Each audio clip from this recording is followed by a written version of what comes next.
की बहाना पंडित जी धड़ाम से गिरे। ओम जय जगदीश हरे, ओम जय जगदीश हरे।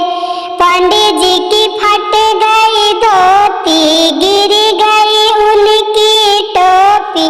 पंडित जी की इज्जत गई, बहाना की पहने साड़ी।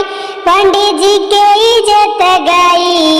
ओम जय जगदीश हरे, ओम जय जगदीश हरे।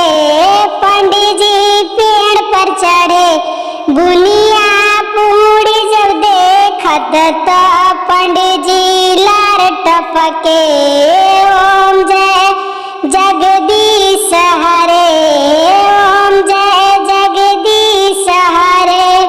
धोती उठा के भागस, धोती उठा के भागस, बुनिया के पीछे दौड़े।